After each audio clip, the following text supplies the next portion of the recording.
You're watching the KOAM Morning News on Fox 14. Right now it's 7. Pittsburgh drivers are seeing more construction zones as the city ramps up street repairs. Also, a Kansas City shooting turns deadly with 2 dead and 3 more wounded.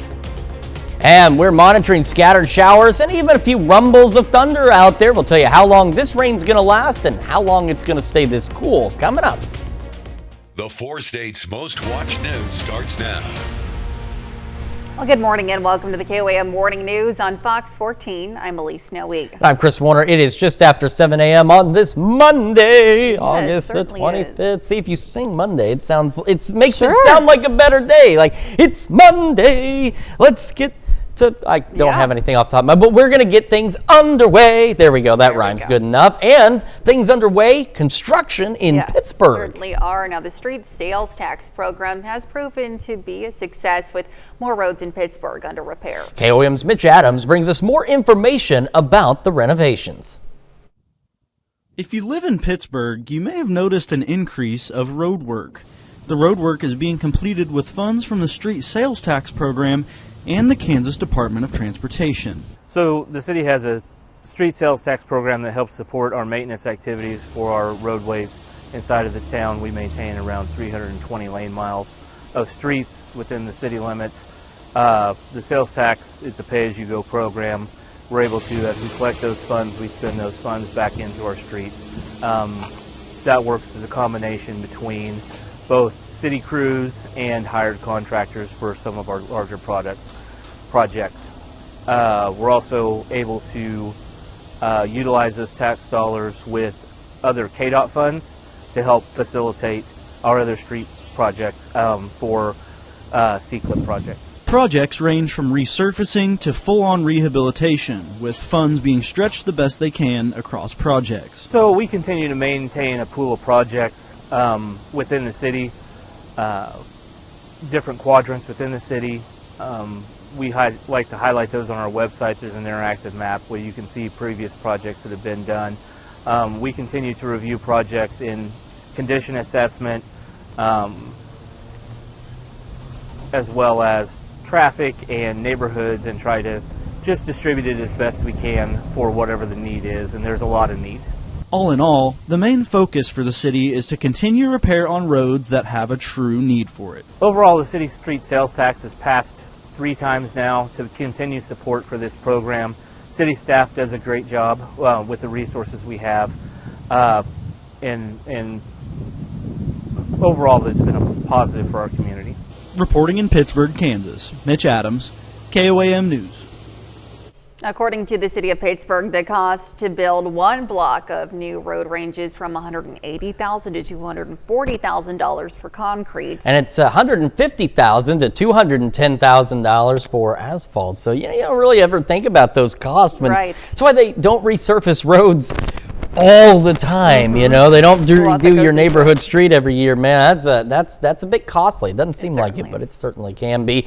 And today, maybe not the best day to get out and be resurfacing roads because it's going to be a bit on the soggy side. Let's start with that live look from Pittsburgh. This is downtown 4th and Broadway, looking back to the south and east. It is cloudy, and the reason it is cloudy is because, well, there is rain, and it is inching its way in. In fact, the roads are starting to look a little wetter there. Like I said, with this camera right now, it's a little hard to tell, but you see the headlights reflecting on the road. It's also getting a little breezy, it looks like, or we're having a small earthquake, but I think it's probably just the breeze. Our camera, 7th and Range Line, cloudy skies out there as well, but still dry in Joplin, but not for long. Here we have some showers, not a lot to them, but we've got some rain. Girard rolling into Pittsburgh now, over toward Lamar along 160. We head back up to the north, Nevada. You'd been getting in some pretty moderate rain. Same with Fort Scott through a good portion of the morning, starting to ease up for the time being. Now we'll circle back to the west along 54 and head south. Erie, Stark, Elsmore, Chanute, Buffalo, south of Yates Center now. Some additional showers, and you may get a rumble of thunder or two. However, However, again, the Skywatch Storm Tracker only shows cloud-to-ground lightning strikes. It does not show cloud-to-cloud, so you may be hearing thunder but not seeing those little, lightning bolts. And it's just because it doesn't pick up on anything that's cloud-to-cloud. This activity continuing to kind of try and do its thing as it dives off to the southeast. This will continue to fill in out toward Hayes, Salina, and along the I-70 corridor and progressively push its way off to the east-southeast, join up with this, and bring us additional shower and thunderstorm chances. Our chances for rain are pretty good across the region, as you can see on Future Track. Thunderstorms a little lower. The odds of hearing some thunder lower. It'll be a little more isolated, widely scattered, but some rumbles of thunder will be possible. And then by about 8 this evening, it's gone for now. 63 in Joplin, 63 in Pittsburgh. You can see those blue colors off to our northeast, a little cooler. We've got low to mid 60s across the area, a little warmer down south, but eventually you too will get in on the rain. And with that said, look at how these temperatures don't do much of anything. Mid 60s by 9, upper 60s by noon, low 70s for our highs. Some of you down south where the rain holds on a little longer may only make the upper 60s. Average high is 89. That's putting us 15 to 20 degrees below normal out there for our highs. How long is this below normal weather going to last, and is it going to rain again this week? We'll have the answers to both of those questions here in just a few more minutes. Elise? All right, Chris, thanks. Well, in Missouri, at least 2 people were killed in multiple shootings in downtown Kansas City. Officers responded to a report of multiple shootings around 3:30 early yesterday morning. When crews arrived, they found 5 gunshot victims. One male victim was pronounced dead on scene. A second male victim later died from his injuries at a nearby hospital. I look at where this occurred, and this is where Kansas City comes to celebrate. This is where we come to gather, and it's been stained by violence. This is unacceptable for our city, and I hope everyone understands the gravity that this situation holds and that we take this seriously. At this time, there are no reports of suspects or any arrests.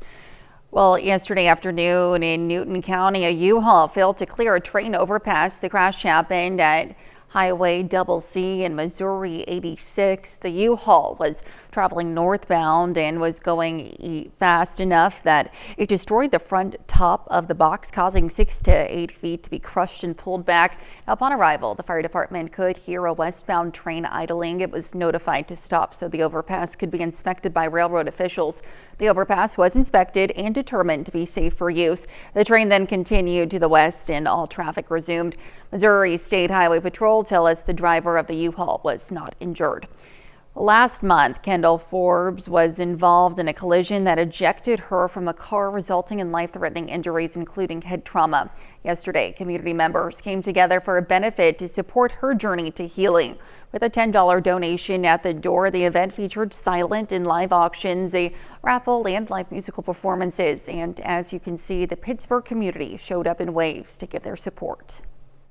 We really didn't even have to reach out to anybody. People just came to us out of the blue once they heard that we were starting this. So it's just been, we're very fortunate to live in the community like we do. Those close to Kendall in attendance say she's getting better every day, but still has a long road to recovery. Well, Mothers Against Drunk Driving is partnering with law enforcement for Saturation Saturday. The goal is to help save lives on the roads and raise awareness about the dangers of driving drunk ahead of the Labor Day holiday weekend. Chris Bryant looks into this safety initiative. In 2024, over the Labor Day weekend, the Missouri State Highway Patrol says that 7 people died on Missouri roadways from drunk driving. In addition, the Highway Patrol made 108 arrests for DUI across the state. Sheila Lockwood knows the pain of losing a child to a drunk driver. The devastation after someone that you love is taken from a crime that is so preventable. And, he was healthy, happy. He had just graduated college. He was on his way to having a very happy, healthy, loving life. And it was ripped away from all of us. And there is not one day that has gone by in the last 20, almost 700 days that I haven't cried and missed him. This weekend, MAD will partner with more than 100 law enforcement agencies across the state for Saturation Saturday. MAD staff and volunteers will join forces with officers and deputies to reinforce the life-saving message: if you drink, don't drive. People make horrible decisions when they drink, and that's why it's really important before you go out and start to party, before you go out and have that first drink, make sure you've planned for a safe ride home. Currently, the Drive Sober or Get Pulled Over campaign is underway. Anything can happen out here on these highways. Any type of situation can occur. So, I mean, let's don't add more to that to make it even more difficult to get from point A to point B.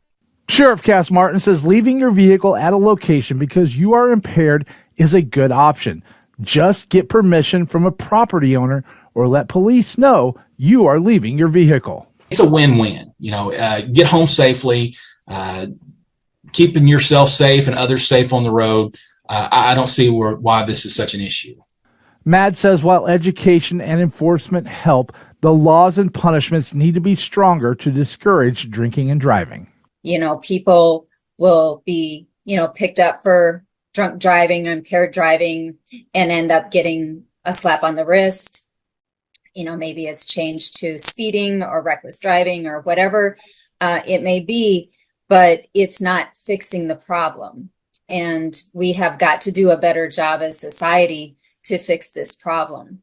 In the state of Missouri, you're considered over the legal limit if you're 21 years of age and have a blood alcohol concentration of 0.08. However, if you're under 21 years of age, that blood alcohol concentration limit drops to 0.02.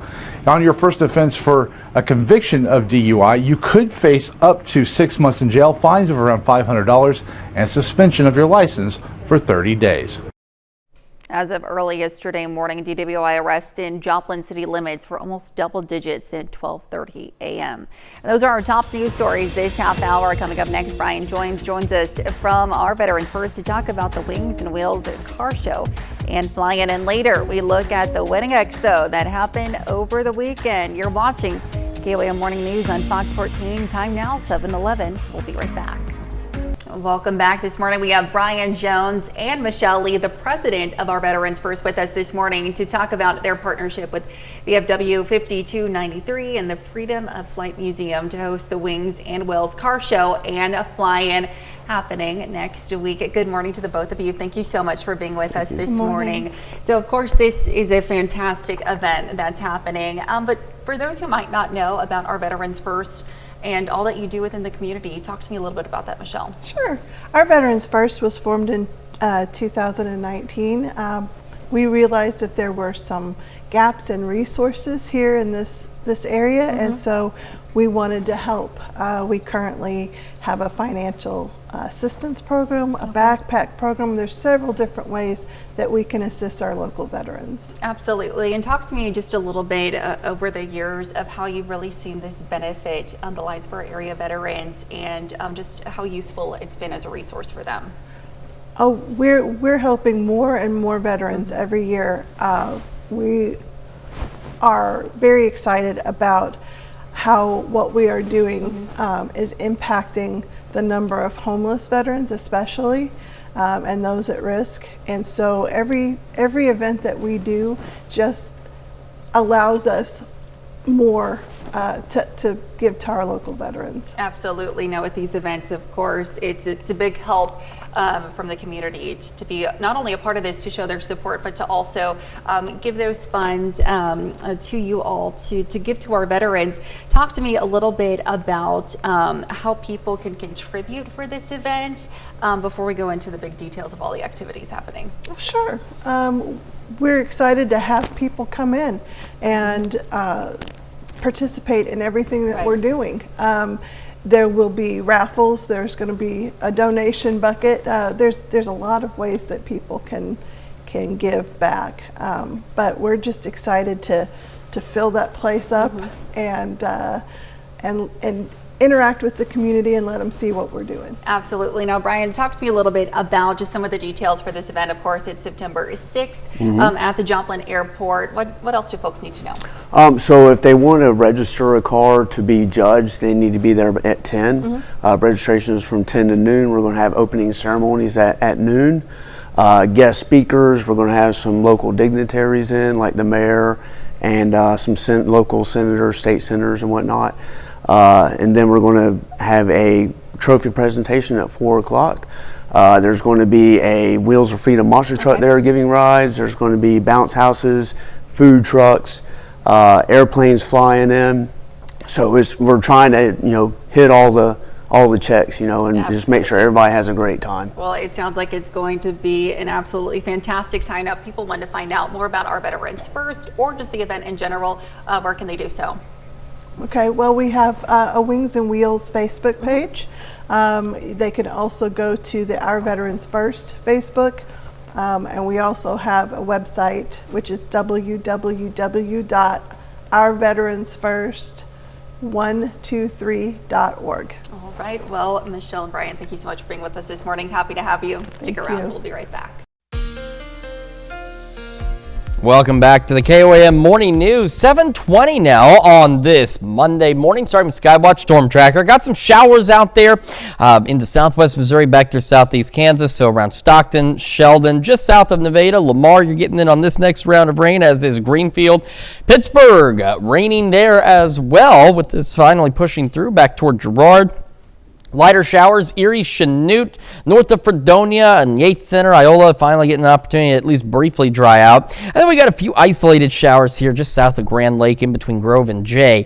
So again, nothing significant. Could be some rumbles of thunder. As I told you earlier, the Skywatch Storm Tracker only picks up on cloud to ground lightning. So these little lightning strikes, whenever we have storms that you see, it's cloud to ground. Anything that's cloud to cloud doesn't pick up on. So if you're hearing some thunder, it's again, there's really no major concerns about anything. No severe weather expected. We're just going to have showers and rain through the day and maybe a few rumbles of thunder. So all this activity, again, is pushing off eventually to southeast, and it'll bring more scattered showers and, again, a few rumbles of thunder across the area into the afternoon. And here's the afternoon on the future track. Heavier rain off to the south and west, but I think all of us through the day should at least get some isolated, scattered, those showers, thunderstorms heading through the area. By about 8 this evening, they are done. However, later into the evening, the rain hangs on along and south of I-44. It'll clear from north to south.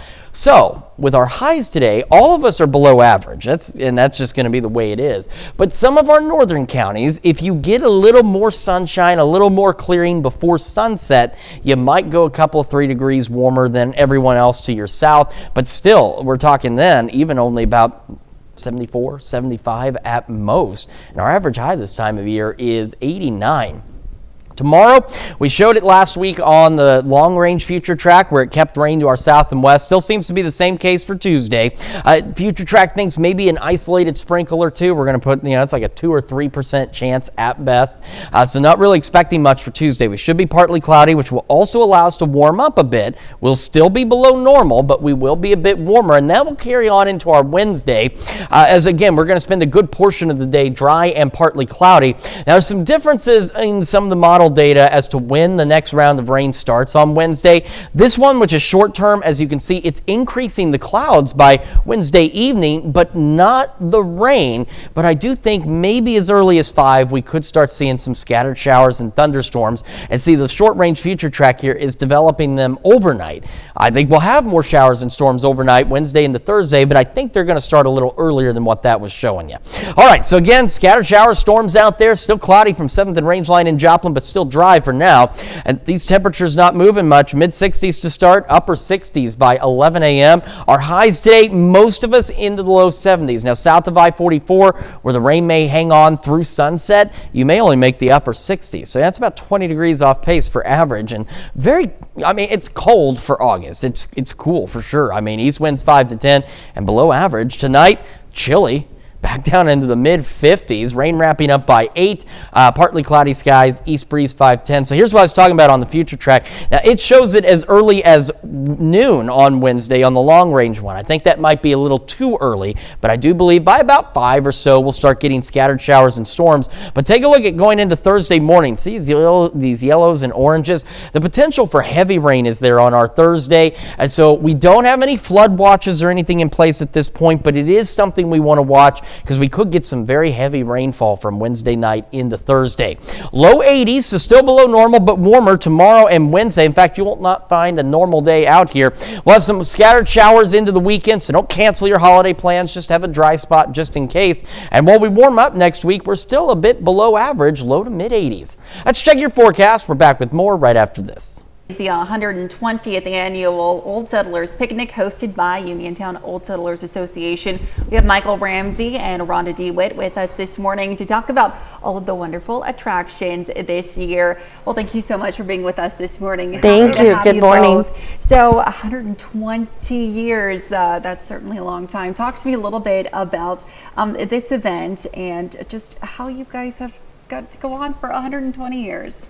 Well, Michael knows a lot about the history of it, but if you want to touch on that. Sure. It started in 1905. It was a area-wide throughout Bourbon County, several old settlers associations where they truly old settlers were honored, and it just morphed into what it is today, more of a community gathering. Absolutely. Talk to me about that community gathering, what folks can expect when they come out. Sure. And so really it's a whole weekend thing. We start on Friday evening. Dustin Triber's going to come and put on a concert at our park. It's free. Come 7 o'clock. We'll have food truck and just lots of fun that night. And then Saturday is a fun run, a children's fishing derby, the ranch rodeo, and then Sunday's church in the park to bingo and family fun night. And then of course Labor Day weekend or Labor Day is the whole thing. The parade, Dale Jackson Memorial Car Show will be at our elementary school. Cars, motorcycles, bikes, everyone's invited to come participate in that and the parade. And then we recognize the old settlers that are there as well, like the oldest male and female, the person with the longest Uniontown address. So just to come back and celebrate just our community. Absolutely wonderful traditions. Talk to me a little bit just about what it means to have the community come together just to support those traditions that have been around for over 100 years. The old-fashioned games, right? Like, so Sunday night we do watermelon eating and the bubble gum blowing and all those fun things that they have done for all these years. We try to bring in a little bit of that nostalgia. And of course our theme this year is remembering the past while planning the future. So a little bit of the old and celebrating our community and those generations that have stayed and those that are helping it to continue to grow and celebrate the whole atmosphere. Absolutely. And I wanted to touch on the children's parade that's happening as well and honoring the top 25 in 2025. Talk to me a little bit about just that process of getting the kids involved and getting their creative juices flowing. Sure. Kids are invited to come. They can walk their pet. They can be in their battery operated automobiles. Those are very fun. Their bikes, they can walk, they can do whatever. They dress up. There's so much fun. So the kids can come and there's prizes and it's just to celebrate the whole town, honestly. And it's prior to the big parade. So the kids get their own special parade that they can be honored with. Very special. Well, and a lot of them have to double. So they go do their kids parade and then they have to go get on their church parade or the 4-H or whatever, or the school one. Wonderful. Well, real quickly, if folks want to find out more information about the weekend festivities, where can they do so? Sure. So we're on Facebook. It is Uniontown Old Settlers Day. And we're kind of all over it. That's the main one. There's a website, but we're on Facebook everywhere. Of course. Well, thank you so much for your time today. Thank Both of you. Happy to have you. Stick around. We'll be right back. Come see us. The 4 States Most Watched News starts now. Welcome back to the KOAM Morning News on Fox 14. It's currently 7:33. I'm Elise Snowy. Upcoming brides and grooms had the opportunity to learn more about the wedding industry in a one-stop shop over the weekend. The 4 States Wedding Expo in Joplin is the biggest wedding event in the area with more than 50 wedding professionals from across the region. From cake tasting to flowers, the expo has the latest in wedding trends and inspiration to cover every aspect of your special day, including the ones that you might not think of. Well, Halloween is right around the corner, but some horror fans are getting a head start. Mitch Adams has more on the moth market happening over the weekend. Whether you're a fan of bones, taxidermy, or all things curiosity, The Moth Market is a place for fans of the odd to share their interests with the community. I've been a vendor and my partner have been vendors for years, and a lot of our things don't sell well at regular craft shows because people think they're weird. So I thought we needed to get all of us weirdos together to look at all the bones and the bugs. From witches to skulls, from masks to books, Moth Market gathers the crowd that may not be found at your average vendor sale. So we just have people that you're not probably going to find at craft fairs, you know, church craft events or whatever, because we just want people who have unique items.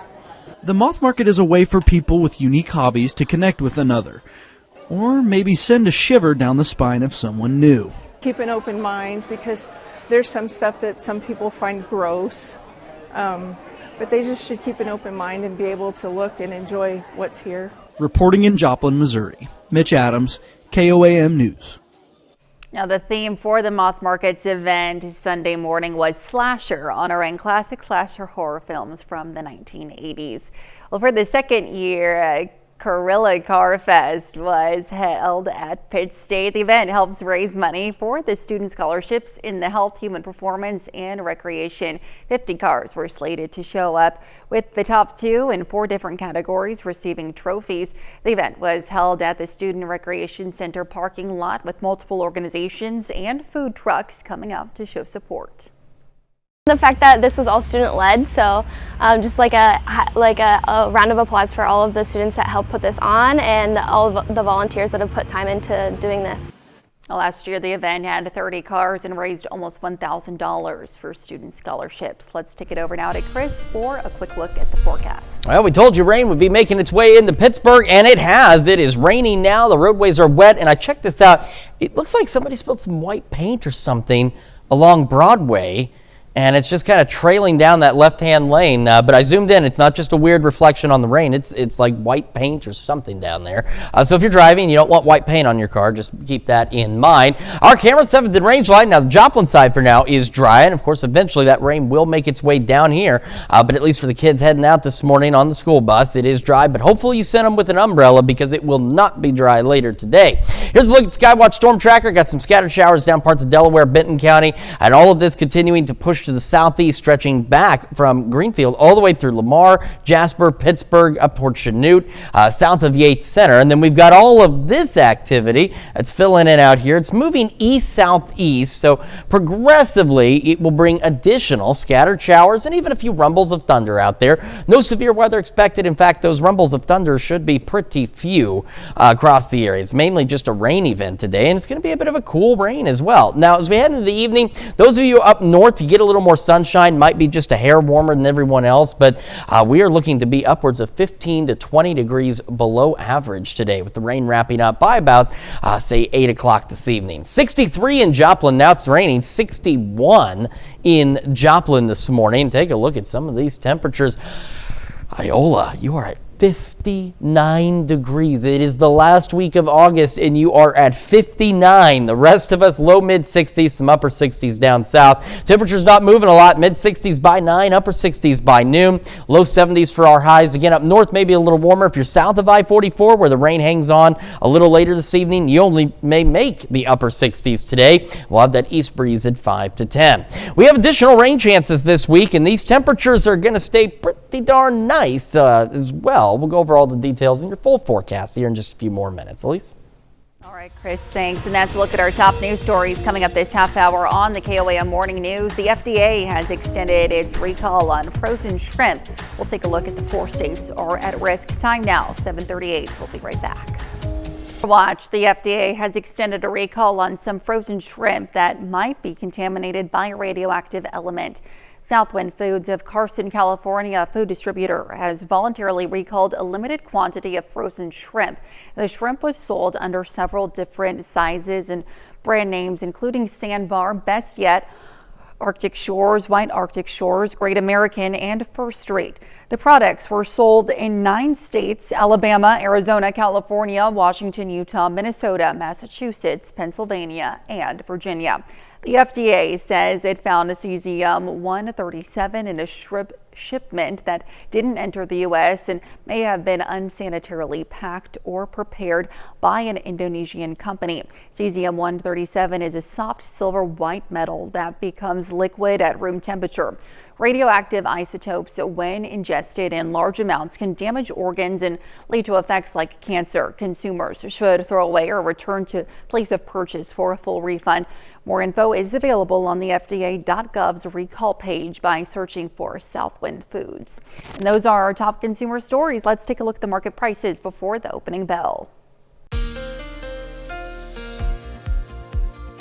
Welcome back to the KOAM Morning News. It's 7:44 now on this Monday morning. Starting with Skywatch Storm Tracker, we got some moderate showers here from Greenfield over toward Jasper into the Pittsburgh area. Just north of Carthage, you are up next. And the lighter showers stretching back from Girard toward Erie, south of Chanute, and over by Fredonia. Not a lot out there, but eventually more showers and even a few rumbles of thunder will be possible as we head through today, because we got all this business out here that's rolling into Wichita now along the I-30, the 135 corridor rather, and 35. They'll be pushing into our region, bringing us this more scattered showers and again maybe a rumble of thunder or two. This is looking to be mainly just rain, but some thunderstorms will be possible. No severe weather is expected with any of this activity. It's just not quite the right setup for that, which is good. We need the rain. We don't need any severe weather. As we head into the evening, about 8 o'clock, the bulk of this rain should be done, but some of our northern counties, say 160 and north, if you get a little more clearing, a little more sunshine, your highs today might be much warmer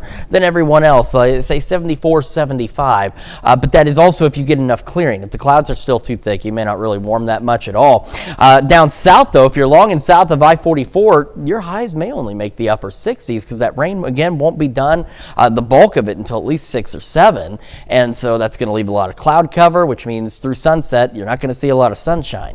Now, our Tuesday still looks to be dry. There's a 2% chance of an isolated sprinkle in northeast Oklahoma. That's really about it.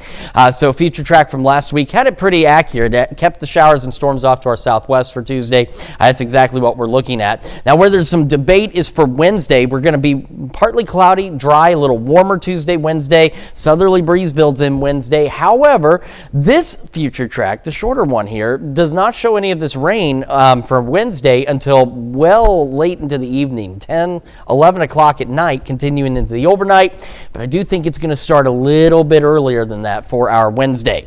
All right, here's a look. Cloudy skies out there from 7th and range line. Again, scattered showers, few rumbles of thunder. Temperatures not moving much. Mid-60s to start, upper 60s by 11. Highs on average for most of us into the low 70s. But again, up north, you might get closer to the mid-70s. Down south, you may stop into the upper 60s. You may not warm much more than where you're already out this morning. So our average high is 89. That puts us 15, 20 degrees below normal. Same overnight tonight.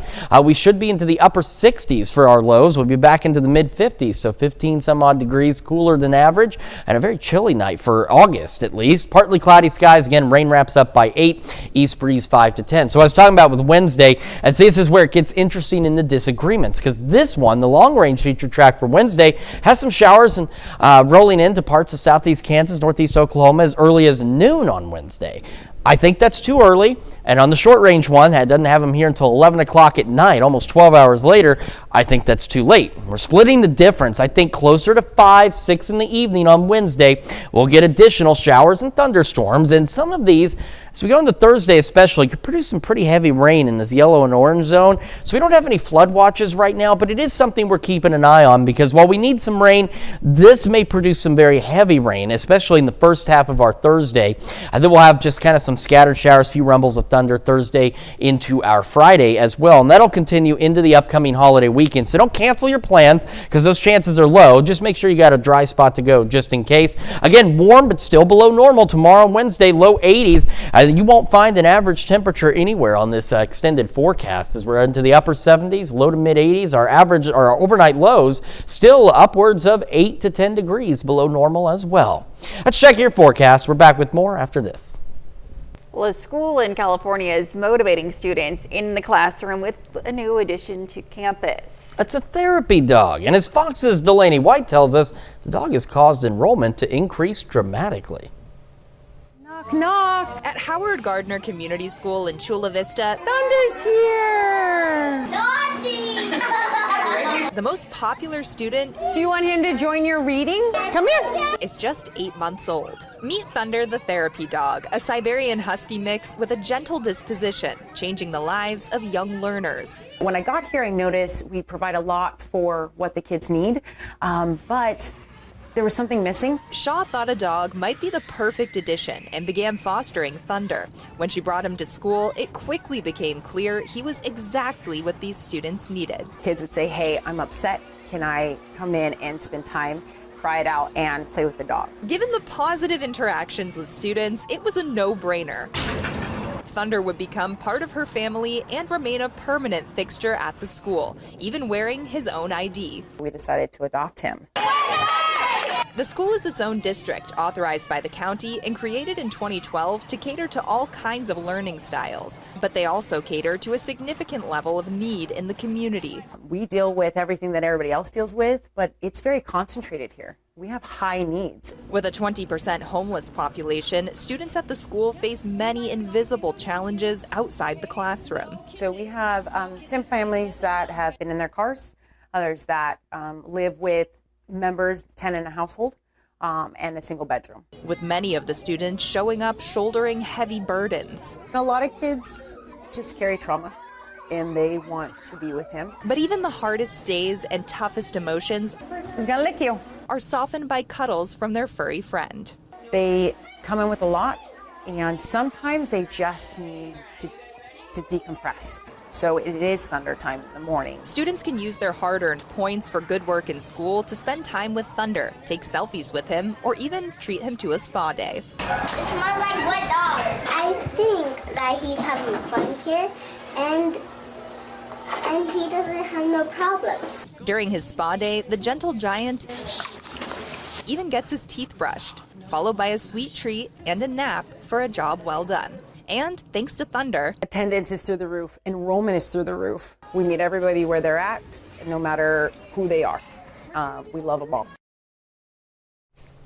Very interesting, very cute. You know, and it's so interesting what dogs can be trained to do and how they can be trained to help as well. I know, and the kids seem to really enjoy it too. Certainly so. And we've got some rain, which I know the ground will certainly enjoy, because we've actually had some light drought conditions setting up in southern Missouri.